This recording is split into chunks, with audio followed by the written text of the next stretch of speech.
একটু ভূমিকম্প হলে কাঁপাকাঁপি শুরু হয়ে যায়, ঠিক কিনা? ভূমিকম্প হলে বাঁচার জন্য সব দেয় দৌড়। টেলিভিশনের কিছু লাইভ প্রোগ্রাম দেখলাম, উপস্থাপক দৌড়, অতিথিও দৌড়। দেখেন নাই? লাইভ ব্রডকাস্টিং হচ্ছিল, কি সরাসরি সম্প্রচার। যখন দেখা যাচ্ছে চেয়ার কাঁপতেছে, উপস্থাপক দৌড়, আর মেহমানরা বসে আছে মাইক নিয়ে। কিছুক্ষণ পরে আরো কাঁপাকাঁপি বেড়ে গেল, মেহমানও দৌড়। কথা কন? 20 তলা 30 তলা দামি দামি বিল্ডিং গুলোর ফ্ল্যাটের ভেতরে যারা থাকে, তুফান শুরু হলে দেয় দৌড়। কথা কন? ভাড়াটিয়ারা দৌড়ায়, বাড়িওয়ালারা দৌড়ায় না। নিজের বাড়ি তো, এই জন্য দৌড় দেয় না। নাকি ভূমিকম্প হলে ভাড়াটিয়াও দৌড়, বাড়িওয়ালাও দৌড়, র্যাবের প্রধান দৌড়, পুলিশ প্রধান দৌড়, তার জন্য সব দৌড়।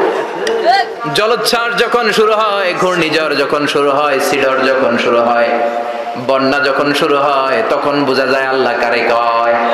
কক্সবাজারে যখন জলোচ্ছ্বাস হয়, মহেশখালী দ্বীপে যখন তুফান হয়, টর্নেডো হয়, জলোচ্ছ্বাস হয়, গৌতম বুদ্ধের অনুসারী যেই বুদ্ধ ধর্মের লোকেরা আছে, বুদ্ধ পাদ্রীরাও নেমে নেমে জিকির করা শুরু করে দেয়। কার? সবাই তখন পড়ে লা ইলাহা ইল্লাল্লাহ,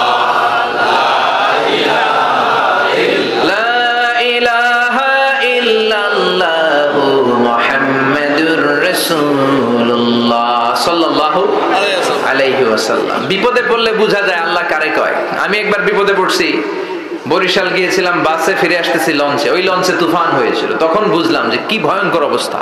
ওই লঞ্চের সবাই আস্তিক নাস্তিক, মুসলমান হিন্দু সবাই জিকির করা শুরু করে দিয়েছে আল্লাহ। সুবহানাল্লাহ কইবেন না? লঞ্চ যখন কেঁপে ওঠে, সবাই বলে বাঁচাও।